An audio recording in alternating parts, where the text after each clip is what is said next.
For me, it's his work is so unpredictable and original. The characters are so three-dimensional that it's so juicy. It's like you're just like excited can't wait to play it, and you have options which way to go, and his writing is the foundation of his films. His writing is terrific.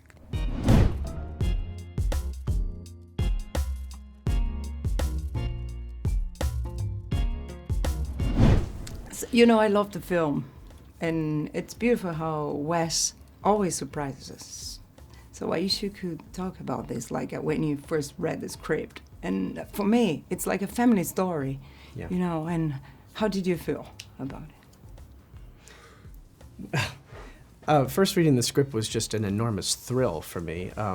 Wes also included, when he sent me the script, like every actor that he wanted to play all the parts, and of course he gets everybody he wants. So I was reading the script with Benicio in mind, and everybody else who's on the poster, except for Mia, who hadn't been discovered by Wes yet. But it was unbelievable to me to discover this world and these characters for the first time from Wes, and it is, as you say, it's just really kind of an emotional, sweet story at its core that's like buried within this, this romp of a story. For me, it's his work is so unpredictable and original. The characters are so three-dimensional that it's so juicy. It's like you're just like excited can't wait to play it, and you have options which way to go, and his writing is the foundation of his films. His writing is terrific.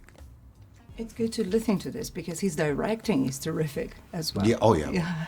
Yes, of course. Yeah. And I'm always imagine how is to read Wes and imagine this third dimension, world that he created. Because he's a creator as well. So, and you are three dimension as well, as you said, isn't it? So, I'll give you an example. We're doing a scene where the first time you meet Zaza, you meet his daughter Liesl, and Bjorn is in the room, Michael's character.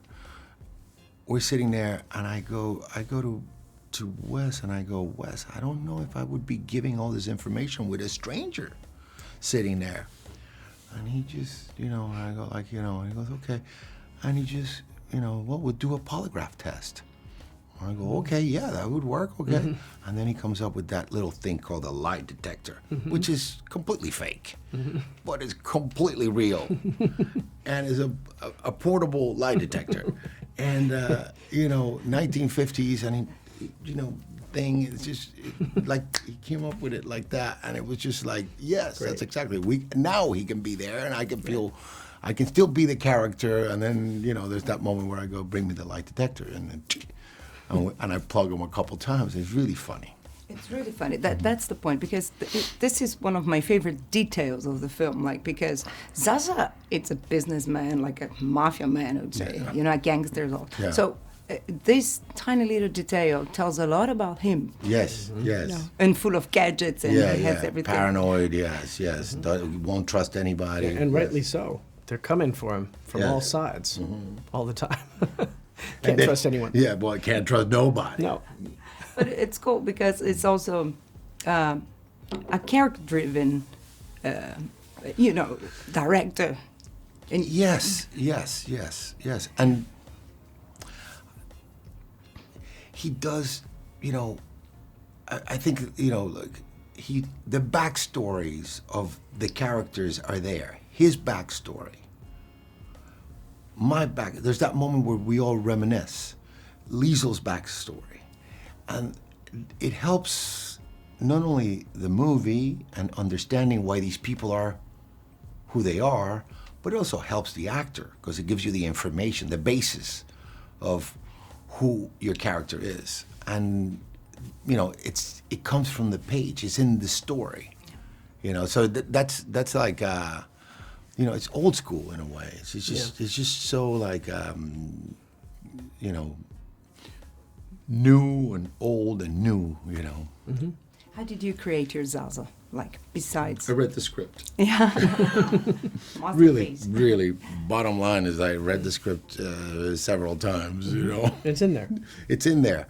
I mean, I bring my experience in life and, you know, ideas, and maybe there's characters, that movies that I talk to with Wes, but bottom line is like, it's just, it's on the page in a way.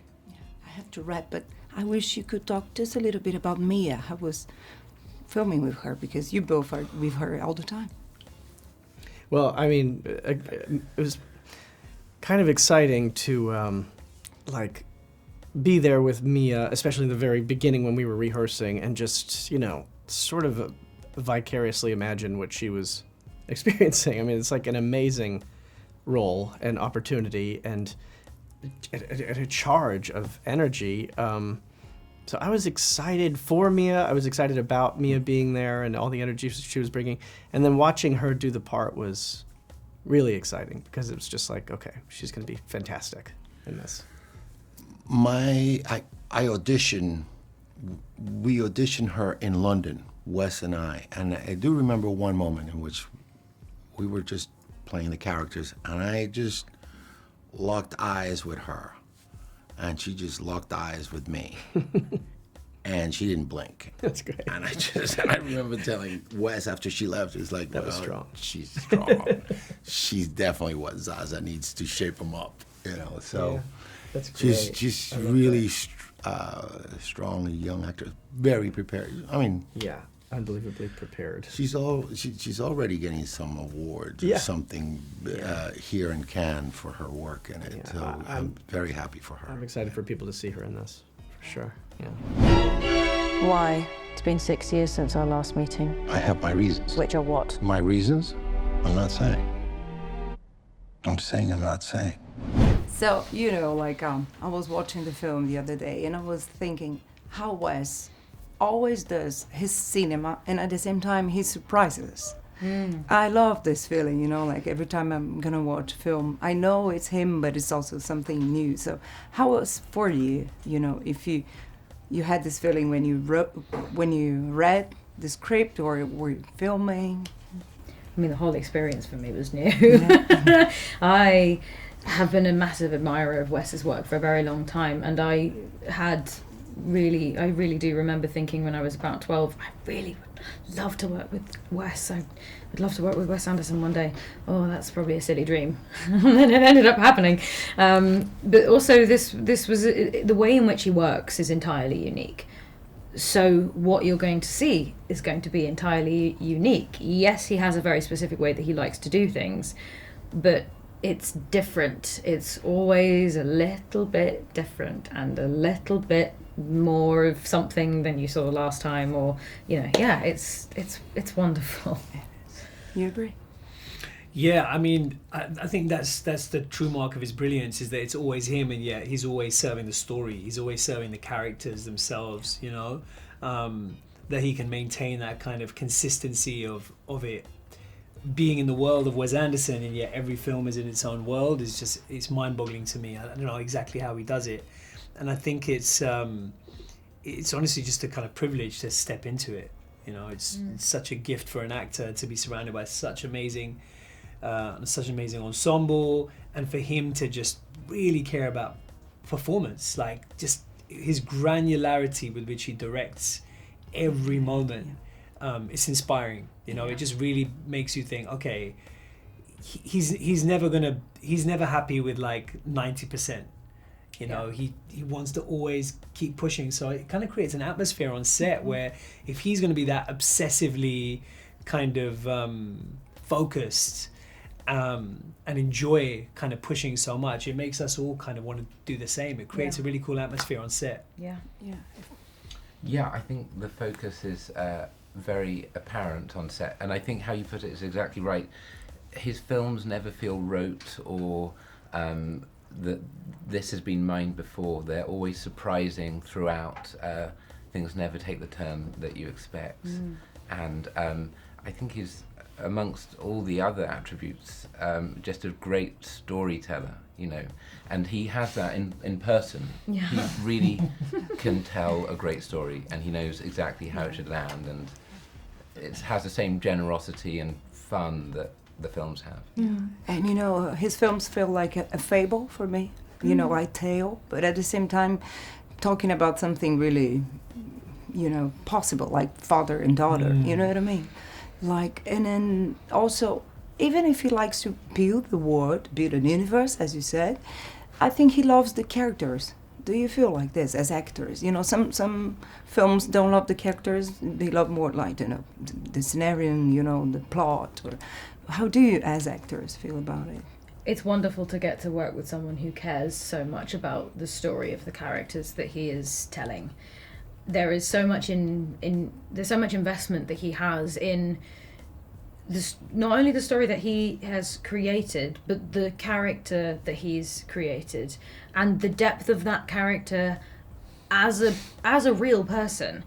It seems like an odd thing to say, but Wes loves naturalism. He loves reality. He loves realness, and he looks for that within his characters, and having an opportunity to find the nuance of humanity, to explore the human condition as another person that he's created, was so amazing to get to do. I feel extremely lucky that I was able to be a part of something like that, and because he cares so much as well, there's this inherent sense of kindness and compassion that he has while you're working with him. It's truly wonderful.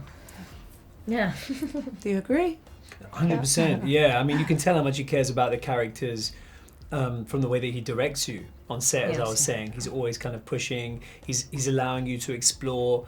It's a really interesting thing for me, at least, when we're on set, and because of the way he shoots, you know that you're only going to be saying this line on this particular shot. So you get to stand there and say it 20, 30, 40, 50, 60 times in a row.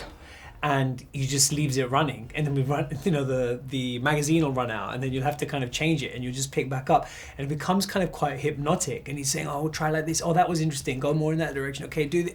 And so it becomes this really unique kind of exchange, you know, where you're kind of something mesmerizing about the whole process, and he cares, and he's doing it because he enjoys it, because he gets lost in the world of it, and lost in the fun of it, and lost in the feeling of it. So it's a real gift for an actor. I like listening to this, because sometimes I feel like nowadays we are always rushing, and we miss the process, you know, like the pleasure of the process. Wow, yeah. Come now. Suicide pedal. Where's for father? Take this miserable sinner into the comfort of heaven. Whoa.